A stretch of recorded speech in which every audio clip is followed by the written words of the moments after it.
Je me souviens, lorsque j'ai débuté ma carrière d'animateur radio, à quel point je me trouvais nul.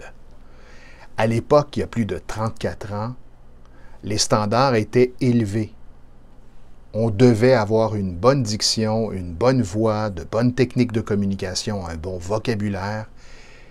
Et je venais d'une famille modeste, avec un vocabulaire ou une expression plutôt ordinaire. Puis en plus, j'étais quelqu'un de timide, qui pendant toute son enfance s'empêchait souvent de s'exprimer. Mon langage intérieur était « je suis nul, je ne vaux rien, je ne suis pas important, je ne suis pas intéressant ». Jusqu'au jour où, en exprimant ça à un collègue, il m'a fait réaliser que si c'était la perception que j'avais de moi-même, comment je pouvais espérer avoir une belle carrière en communication. Et à partir de ce moment, ça m'a fait réfléchir.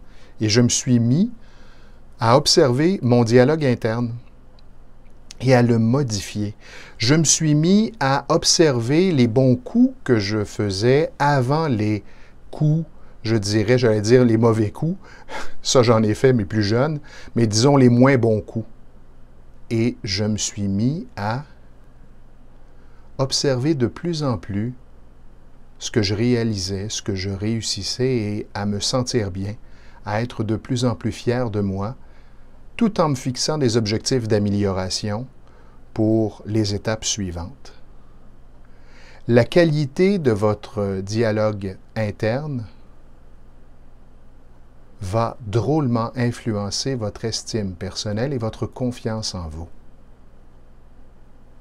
La communication commence par soi.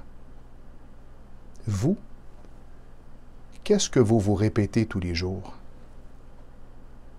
Qu'est-ce que vous pensez de vous? Quelle relation entretenez-vous avec vous? Est-ce que vous êtes votre meilleur ami ou votre pire ennemi? Et à la lumière de cette capsule, qu'est-ce que vous décidez à partir de maintenant?